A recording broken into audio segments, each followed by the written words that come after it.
Halo, Assalamualaikum warahmatullahi wabarakatuh. Perkenalkan, nama saya Migi Sribano dari kelas H3 Manajemen, yang dimana presentasi ini, pembahasan ini untuk memenuhi tugas UAS dari Bapak Kiai Haji. Nah, teman-teman, karena waktunya sedikit, kita bahas tuntas saja ya mengenai ilmu faraid. Nah, outline yang saya akan bahas yaitu identitas ilmu faraid atau ilmu waris. Yang kedua, hal yang berhubungan dengan harta peninggalan. Yang ketiga, ada rukun, sebab, syarat, dan penghalang waris.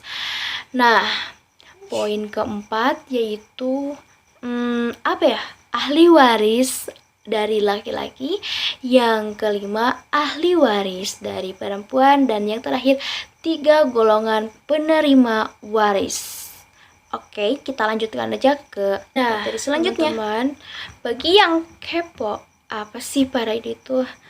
Nah, jadi definisi ilmu faraid itu yaitu ilmu perhitungan yang mengantarkan pada pemahaman cara memberikan bagian dari harta peninggalan yang meninggal kepada yang berhak menerimanya.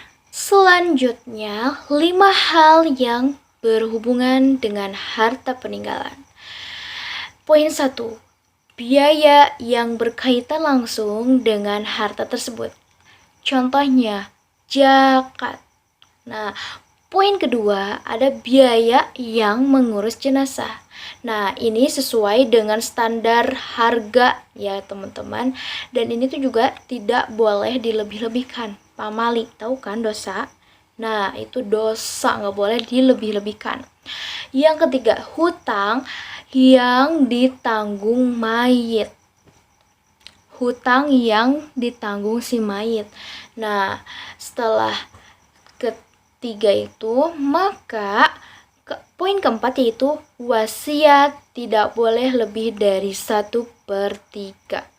Kenapa tidak boleh lebih? Karena setelah kita ketahui kan poin yang ketiga sebelumnya yaitu hutang yang ditanggung si mayit, biaya yang mengurus jenazah, biaya yang berkaitan langsung dengan harta tersebut, maka tidak boleh lebih dari 1/3.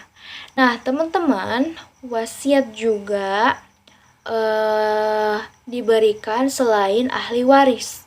Nah, jikalau diberikan oleh ahli waris itu tidak bisa dan enggak afdol namanya. Setelah itu, setelah mengetahui poin keempat, maka kita pergi ke waris atau ilmu faraid. Setelah mengetahui 5 hal tersebut, maka yang wajib kita ketahui yaitu rukun waris. Rukun waris ini ada 3 poin teman-teman. Yang pertama, orang yang mewariskan. Yang kedua, orang yang dapat warisan. Yang keempat, harta yang diwariskan. Yang ketiga. Yang ketiga, harta yang diwariskan teman-teman. Nah, setelah mengetahui 5 hal yang berhubungan dengan harta, terus kita mengetahui rukun waris, maka pergi ke materi selanjutnya. Setelah mengetahui rukun waris, maka kita harus tahu sebab-sebab menerima waris itu apa. Di sini juga ada 3 poin. Yang pertama, nasab atau keturunan. Contohnya anak. Yang poin kedua yaitu pernikahan. Misalkan suami istri, mereka dapat warisan karena ada pertalian hubungan pernikahan. Yang ketiga yaitu memerdekakan budak atau bahasa gaulnya yaitu yang mengurus si mayit saat masih hidup, teman-teman. Nah, setelah itu ada syarat terjadi pewarisan. Bagaimana sih? Apa sih? Aku nggak tahu syarat terjadi pewarisan itu. Nah, yang perlu kita ketahui ada beberapa poin syarat terjadi pewarisan. Yang pertama, yang mewariskan sudah nyata meninggal. Jangan salah paham ya teman-teman. Jadi syarat terjadi pewarisan itu yaitu yang mewariskannya sudah meninggal, sudah nyata meninggal. Enggak bohongan ya, bukan prank. Poin kedua yaitu yang mendapat warisan nyata masih hidup saat mewariskan meninggal gitu. Contoh, si A meninggal terus punya anak si B. Nah, si B ini bisa mendapat warisan kalau misalkan jelas gitu kalau beliau itu masih hidup ketika si A meninggal, maka si B itu dapat mendapatkan warisan gitu. Nah, jikalau misalkan si B meninggal atau si A, si B itu amit-amit ya teman-teman, ini mencontohkan saja, misalkan si A dan si B itu kecelakaan atau meninggalnya barengan gitu, maka tidak ada yang mendapatkan warisan teman-teman, kayak gitu. Nah, poin ketiga yaitu tahu sebab mengapa ia dapat warisan. Pastinya dia sudah mengetahui hal-hal ilmu faraid itu, teman-teman. Nah, misalkan sudah tahu kenapa mereka dapat warisan karena dia anaknya atau karena saudaranya. Oke. Baik, selanjutnya yaitu apa sih yang menjadi penghalang atau yang tidak berhak menerima warisan?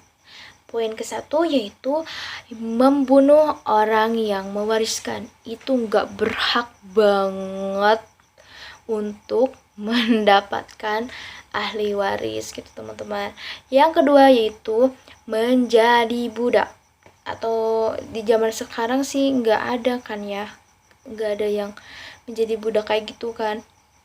Nah, yang keempat kafir. Nah, bisa dibilang ia Islam tapi murtad karena melakukan hal yang tidak senonoh yang dilarang oleh Allah. Nah, gitu teman-teman. Nah, siapa aja sih yang berhak menjadi ahli waris? Ahli waris dari pihak laki-laki itu ada 15 orang, teman-teman. Dan mungkin nanti akan aku sampaikan di sini atau di sini. Di sini aja deh ya. Di sini nih. Nih, aku bakalan spill di sini. Yang pertama, anak laki-laki itu berhak menjadi ahli waris. Yang kedua yaitu anak laki-laki dari anak laki-laki, misalkan cucu gitu. Nah, itu berhak mendapatkan warisan. Terus ke bawah asal pertaliannya itu masih erat gitu teman-teman. Nah, yang ketiga yaitu bapak, fatherhood, itu bisa mendapatkan warisan teman-teman. Yang keempat, kakek dari pihak bapak dan terus ke atas pertaliannya gitu. Yang kelima yaitu saudara seibu sebapak, itu bisa mendapatkan warisan. Yang keenam, saudara laki-laki sebapak saja. Yang ketujuh, saudara laki-laki seibu sebapak, itu bisa mendapatkan warisan juga. Nah, yang kedelapan yaitu anak laki-laki dari saudara laki-laki yang seibu sebapak. Nah, yang kesembilan yaitu anak laki-laki dari saudara laki-laki yang sebapak juga bisa. Dan yang masih ada 5 lagi. Ke-10, saudara laki-laki bapak atau paman dari pihak bapak yang seibu sebapak atau yang sekandung lah gitu ya. Yang ke-11 yaitu saudara laki-laki bapak yang sebapak saja bisa mendapatkan warisan juga. Yang ke-12, anak laki-laki saudara bapak yang laki-laki paman. Oh, jadi anaknya paman tapi seibu sebapak kandung, tapi enggak bisa gitu ya, masih terikat pertalian gitu. Nah, yang ke-13 itu ada anak laki-laki saudara bapak yang saudara bapak yang paman yang sebapak saja, itu bisa juga sebaliknya yang kayak poin ke-12 teman-teman ya. Nah, selanjutnya yang ke-14 yaitu ada suami, husband. Nah, itu dapat mendapatkan warisan. Yang terakhir yaitu yang memerdekakan si mayat atau yang mengurus si mayat saat masih hidup itu dapat menerima warisan. Asal si mayatnya itu memberikan wasiat kepada orang lain untuk beliau mendapatkan warisan. Selanjutnya ada siapa aja yang dapat mengetahui tentang ahli waris dari pihak perempuan. Itu ada 10 poin. Oh ya teman-teman, di sini aku lupa yang ke-15 ahli waris dari pihak laki-laki ini.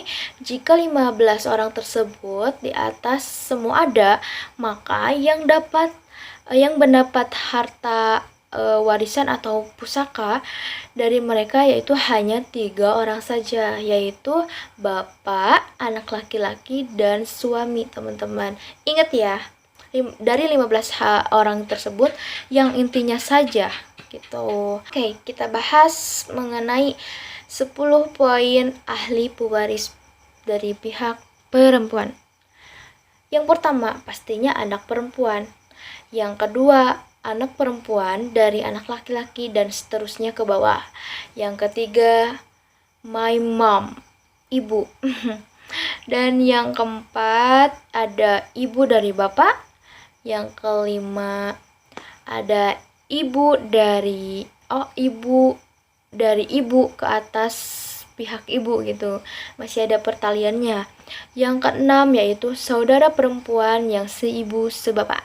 Yang ketujuh yaitu saudara perempuan yang sebapak. Yang kedelapan yaitu ada perempuan yang seibu. Jika misalkan ada saudara perempuan yang seibu gitu, tapi masih erat pertaliannya teman-teman. Yang kesembilan ada istri, my wife. Bukan my wife gitu ya, wife doang. Nah, yang ke-10 ada perempuan yang memerdekakan si mayat atau yang mengurus si mayat, teman-teman. Nah, jika ke-10 itu ada, lantas mendapatkan ahli waris tersebut hanya 5 orang saja, yaitu istri, anak perempuan dari anak laki-laki, ibu, saudara perempuan yang seibu sebapak. Maka yang dapat mendapatkan itu hanya 5 orang saja. Nah, teman-teman, di sini juga ada 3 macam penerima warisan. Yang pertama yaitu penerima bagian pasti saja. Contohnya, anak perempuan kalau sendiri itu sudah pasti mendapatkan warisan setengah gitu. Karena dari keterangan juga anak perempuan mendapatkan warisan hanya 1/2 saja. Nah, poin kedua itu ada menerima bagian asobah atau sisa saja. Contohnya, misalkan anak laki-laki itu dapat bagian sisa. Misalnya ada ahli waris anak laki-laki dan ibu. Ibu dapat 1/6, anak laki-laki dapat sisa. Sisanya itu 5/6, maka anak laki-laki yang paling banyak dapat warisan. Jadi untung ya teman-teman, nggak buntung. Bercanda deng. Nah, yang poin ketiga yaitu menerima bagian pasti atau menerima bagian plus asobah juga atau sisa. Nah, contohnya di sini ayah atau kakek ketika ada anak perempuan, nah anak perempuan itu mendapatkan setengah, ayah 1/6. Nah, jikalau ada sisa atau asobah 1/3, maka yang warisan tersebut diambil oleh siapa coba? Asobah oleh ayah. Nah, karena ayah itu seorang laki-laki, teman-teman, mendapatkan dari sisa atau asobah. Baik teman-teman, di sini saya akan membahas sedikit tentang soal tentang ilmu waris. Oke, kita kupas sedikit mengenai soal tersebut. Cekidot. Nah, teman-teman, di sini saya akan membahas soal yang dimana adalah seorang laki-laki meninggal dunia dengan ahli waris, seorang istri, seorang anak perempuan, ibu, dan seorang paman. Harta yang ditinggalkan sebesar 72 juta rupiah.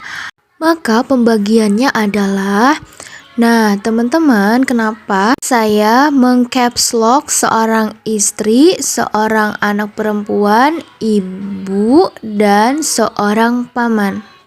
Karena posisinya ini adalah salah satu pertama cara memecahkan soal ini, teman-teman. Jadi sekarang kita harus mengetahui dulu siapa saja yang menerima warisan atau pusaka ini, teman-teman. Sebenarnya soal ini simpel, tapi banyak yang belum mengetahui atau juga banyak yang pusing gimana sih caranya menyelesaikan soal kayak gini, soal tentang ahli waris. Dalam Islam sudah diterangkan ya teman-teman, nah bahwa dalam keterangan ini kan ada seorang istri yaitu mendapatkan 1/8. Seorang anak perempuan mendapatkan 1/2 atau setengah. Seorang ibu mendapatkan 1/6. Dan seorang paman mendapatkan asobah atau sisa dari pusaka atau yang dinamakan harta. Keterangan tersebut, maka kita lanjut ke langkah pertama. Di mana kita harus mencari asal masalah dari soal ini. Gimana caranya? Maka kita harus mencari KPK dari 8, 2, dan 6. Kenapa kita mencari 8, 2, dan 6? Karena dalam keterangan ilmu faraid itu, seorang istri mendapatkan 1/8 harta pusaka, seorang anak perempuan mendapatkan 1/2 harta, seorang ibu mendapatkan 1/6 harta, dan seorang paman mendapatkan asobah atau sisa dari harta tersebut. Maka dari itu kita ambil bilangan penyebutnya, teman-teman. Nah, hasilnya 8, 2, dan 6. Nah, bagaimana sih setelah ini? Maka kita harus mencari bilangan kelipatan dari 8. Yang dimana di sini ada bilangan 8, kelipatannya adalah 16. Lalu 16 adalah 24. Nah, setelah itu kita mencari bilangan kelipatan 6. Bilangan kelipatan 6 adalah 6, 12, dan 24, dan seterusnya, teman-teman. Nah, bagaimana sih? Oh iya, teman-teman. Di sini kenapa saya tidak mengambil angka 2-nya? Karena kalian sudah tahu kan angka 2-nya itu bilangan kelipatannya gimana sih gitu. Nah, setelah itu, dari kelipatan tersebut yang mendapatkan adalah KPK dari 8, 2, dan 6, yaitu angka 24. Kita mengetahui angka tersebut, maka kita harus lanjut ke langkah selanjutnya. Di sini saya udah tulis seorang istri sama dengan 1/8 karena ada dari keterangannya ya, mendapatkan 1/8 harta. Lalu kita kalikan 24. 24 ini dari mana sih? Nah, hasil dari kelipatan 8, 2, dan 6, teman-teman. Maka 1/8 dikali 24 sama dengan hasilnya 3. Lalu kita lanjut ke seorang anak perempuan. Nah, saya sudah tulis. Nah, di sini ada seorang anak perempuan. Seorang anak perempuan itu mendapatkan setengah atau 1/2 dikali 24 sama dengan hasilnya adalah berapa coba? Nah, hasilnya adalah 12. Dan seorang ibu mendapatkan 1/6 dikali 24 sama ya, hasilnya 4. Sedangkan seorang paman yaitu mendapatkan sisa. Maka dari itu kita ambil hasil dari kelipatan KPK-nya 24 dikurangi hasil dari seorang istri yaitu 3, lalu dikurangi dari seorang anak perempuan yaitu 12. Setelah itu kita kurangi lagi dari seorang ibu, hasilnya 4. Maka sama dengan hasilnya adalah 5, teman-teman. Nah, setelah kita dari langkah pertama, maka lanjut ke langkah kedua. Kita buat bagan seperti ini dulu ya, teman-teman. Di sini saya sudah tulis dari ahli warisnya itu adalah istri mendapatkan bagian 1/8 harta, anak perempuan mendapatkan 1/2 harta, dan ibu mendapatkan 1/6. Paman mendapatkan sisa dari pusaka. Nah, saya sudah tulis di sini ada tulisannya yaitu majmu siham atau total dari keseluruhannya, teman-teman. Kita tulis lagi bagian istri itu kan mendapatkan 1/8, maka hasilnya tadi itu adalah 3. Lalu anak perempuan mendapatkan 12, lalu ibu mendapatkan 4, dan paman sisa adalah 5. Kita totalkan majmu sihamnya itu berapa gitu. Nah, di sini ada 3, 12, 4, dan 5, hasilnya 24. Karena ini sama dengan yang di atas tuh. Hasilnya sama-sama jelas 24. Nah, setelah itu kita tulis nominal harta. Nominal harta yang awalnya itu kan adalah 72 juta kan. Soalnya dibagi 24. Nah, maka hasilnya adalah 72 juta dibagi 24, hasilnya adalah 3 juta rupiah. Nah, kita lanjut langkah ketiga. Langkah ketiga kita tulis seorang istri yang tadi adalah mendapatkan 3 kali 3 juta rupiah. Hasil dari 3 kali 3 juta sama dengan berapa rupiah yo? Hasilnya adalah 9 juta rupiah. Maka istri itu mendapatkan pusakanya adalah 9 juta rupiah. Nah, seorang anak perempuan mendapatkan berapa? Dari hasil yang tadi, seorang anak perempuan itu mendapatkan 12 lalu kali 3 juta rupiah. Maka hasilnya adalah jreng jreng jreng. Hasilnya adalah 36 juta rupiah. Wow, banyak sekali teman-teman. Nah, setelah itu kita tulis orang ibu. Seorang ibu itu tadi mendapatkan 4 ya. Lalu kita kali 3 juta rupiah. Lalu tuh kita tulis dulu sama dengan hasilnya adalah 12 juta rupiah. Maaf ya lemot, hehe. Nah, terus kita tulis sisa dari seorang paman, asobah. Nah, tadi hasilnya adalah 5 ya. Lalu kita kalikan menjadi 3 juta rupiah. Nah, hasilnya adalah 15 juta rupiah. Nah, begitu teman-teman, hasilnya adalah langkah ketiga sudah selesai. Maka sisa dari seorang paman ini adalah 15 juta ya. Seorang istri mendapatkan 9 juta, seorang anak perempuan mendapatkan 36 juta, seorang ibu mendapatkan 12 juta, lalu paman asobah sisanya mendapatkan 15 juta. Terima kasih sudah menonton video aku ya. Hasilnya 15 juta. Happy Kyowo teman-teman. Nah, begitu teman-teman soal yang saya bahas, dan saya rasa cukup sekian yang saya bahas mengenai ilmu waris atau ilmu faraid. Mohon maaf apabila banyak kesalahan. Wassalamualaikum warahmatullahi wabarakatuh. Bye bye. See you.